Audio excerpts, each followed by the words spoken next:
শুক্রবার থেকে আগরতলা চিলড্রেন পার্কে শুরু হচ্ছে ১৭ দিন ব্যাপী ১০ম ইউনিভার্সাল এক্সপো মেলা। বৃহস্পতিবার সাংবাদিক সম্মেলনে এই বিষয়ে বিস্তারিত তথ্য জানান আয়োজকরা। এই মেলা এবছর ১০ম বছরে পদার্পণ করেছে। দেশ বিদেশের বিভিন্ন কোম্পানি এই মেলায় তাদের সামগ্রী নিয়ে হাজির হবেন। ত্রিপুরা মার্চেন্ট অ্যাসোসিয়েশন এই মেলার আয়োজক।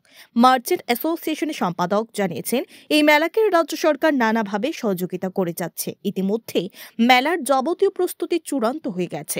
মেলায় প্রতিদিন সন্ধ্যায় নানা সাংস্কৃতিক অনুষ্ঠান অনুষ্ঠিত হবে। আয়োজকদের তরফ থেকে মেলায় সকল অংশের জনগণের উপস্থিতি আহ্বান করা হয়েছে। এক্সপোতে রাজ্যবাসীর যেটা সবচেয়ে নতুন জিনিস নিয়ে এক্সপোতে হাজির হয় সারা ভারতবর্ষ এবং বাইরে থেকে আমাদের ইন্ডাস্ট্রি এবং আমাদের যারা ট্রেডার্স আছে ওনারা। আর সবচেয়ে বড় ব্যাপার হচ্ছে এই এক্সপোতে ডিসকাউন্ট থাকে সব কোম্পানি এবং যারা ট্রেডার্স আছে ডিসকাউন্ট দেয়। এই ডিসকাউন্ট সব রাজ্যবাসী এসে এখানে কেনাকাটা করবে এবং ডিসকাউন্ট পাবে, এই আশা আমরা রাখছি। এবং এবং শুধু আপনি কিনতে হবে না, এসে দেখুন যে এখানে কত রকম ঘর বাড়ি সাজানোর থেকে শুরু করে হোম অ্যাপ্লায়েন্স থেকে শুরু করে জিম থেকে শুরু করে সব থাকছে।